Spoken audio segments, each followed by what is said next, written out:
What's up everyone, it's Tim from TimPlaysAGame here with the analysis video for the Splatoon 3 trailer that dropped just yesterday during the Nintendo Direct presentation, and tonight we are going to go through this trailer and break down everything we saw piece by piece, and hopefully uncover some secrets and new features coming in Splatoon 3.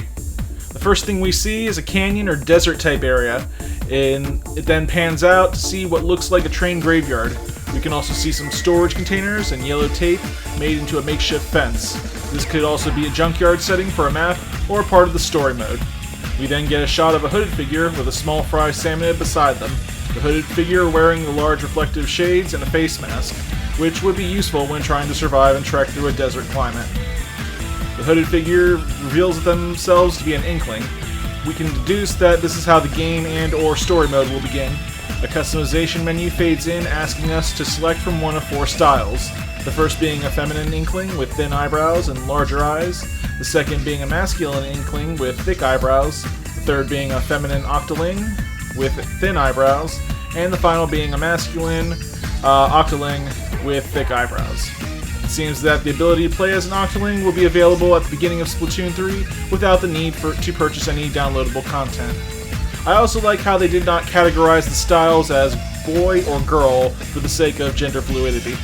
We are then asked to pick a skin tone, though they don't actually use the word skin. We are given a choice between 9 different colors, which is an increase from Splatoon 2's 7-tone selection. After selecting our tone, we are asked to select our eye color from one of 21 different color combinations. We have all the same colors as the 14 choices in Splatoon 2, as well as 7 new ones, which include a yellow iris with an orange edge as displayed in the trailer.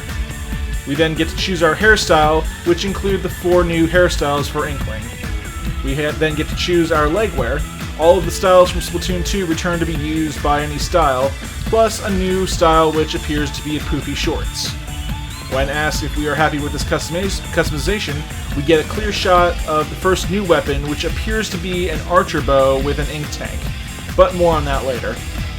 We are then asked to choose between 7 hairstyles for our little buddy, the salmonid.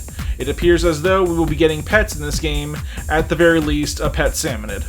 The scene then pans out to reveal more of the junkyard, most notably an upside-down structure that resembles the Eiffel Tower in France. We cut to another vantage point of the junkyard and the upside-down structure. I would like to point out that this structure also bears some resemblance to the Splatoon Battle Tower.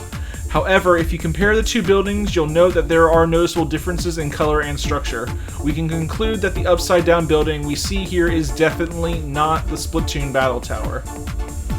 The scene changes to a train station also located in the desert, and a train rolls to a stop. I would also like to make a note that though it bears some resemblance, this train is not the same as the train from Splatoon 2's Octo expansion. The scene then changes to inside the train, where we see the Inkling and their pet salmonid sitting together, as well as a jellyfish sitting next to them, and an unknown species similar to the ones we see in Splatoon 2's Octo expansion standing. We can also see a large white city coming into view from the train's window. The scene fades to white and then changes to the Inkling standing in the center of the larger city. It is interesting to note that the salmonid pet that was closely following the Inkling is no longer visible. There are a lot of hidden details in this one, so we'll go slow.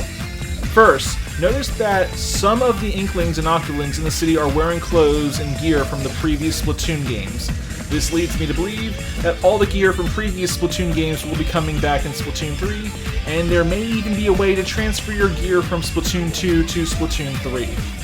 Second, notice the headgear on the Inkling in the lower left corner of this shot. We get our first glimpse into some of the new gear added in Splatoon 3, and it appears to be a long ear flap outdoor sport cap. Third, we get a glimpse of the new Battle Tower, which means that this city will be the main setting for Splatoon 3, much like previous Splatoon games with the Battle Tower in the center of it all. Fourth, that shop in the lower left corner has the logo for Ammo Knights, which is the weapon store run by Sheldon. This means that Sheldon will be likely making a return in Splatoon 3 once again as the weapon shop salesperson. Prepare yourself for more long-winded explanations. And then we get our first look at the title, confirming that this is a true sequel to Splatoon 2. The The scene changes and we get our first glimpse of a Splatoon 3 turf war battle. 4 players swoop in on floating spawn points, which upon closer investigation are actually modified espresso machines. In this shot, we get our first look at some of the weapons in Splatoon 3, a returning gold dynamo roller, a cosmetically upgraded blaster, and E-liter 4K scope, and another look at the new archer bow weapon we saw earlier. We also see some Octolings with new hairstyles, such as a pompadour and an undercut. These Octolings are also wearing some new gear, such as these metallic goggles and this Takaroka jacket. The opposing team flies in and we get a glimpse at some more new gear, such as the Viking hat with glasses and a new yet messy hairstyle for Inklings. We also have some returning weapons, such as the sloshing machine, the splatter shot, the Hydra Splatling, and the .96 Gal. We then get our first glimpse of a new stage in Splatoon 3, which appears to take place in the same desert junkyard where the trailer began.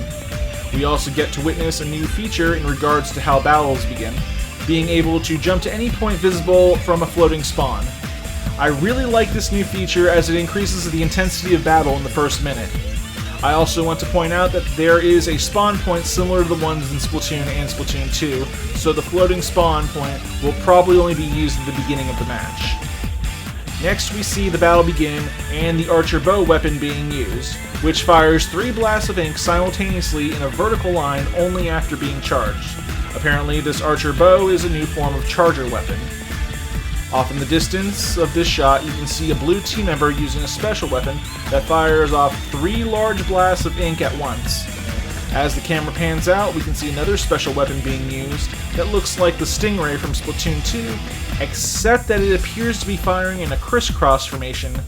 As the camera continues to pan out, we see other players on the blue team using the same special weapon and that it extends all the way across the stage. Next, we get a closer look at the first special weapon we saw, and it appears to be the Ink Zuka from the first Splatoon game, except this one fires 3 large blasts of ink instead of a giant ink tornado. We get a glimpse of an Inkling using a charger while hanging by one arm. This could be a new mechanic added to Splatoon 3 that allows charger users to hang by one hand from an overhead structure while aiming and firing at players below. In this shot, we get a closer look at the blue Inkling with the splatter shot and can see they are wearing a new headgear item that resembles pixelated shades. Here we have a closer look at the blue Octoling with the .96 Gal and can see that they have a new Octoling hairstyle that resembles long shoulder-length hair. Here we get a glimpse of what appears to be a new sub-weapon, which resembles a fiddler crab with ink cannons.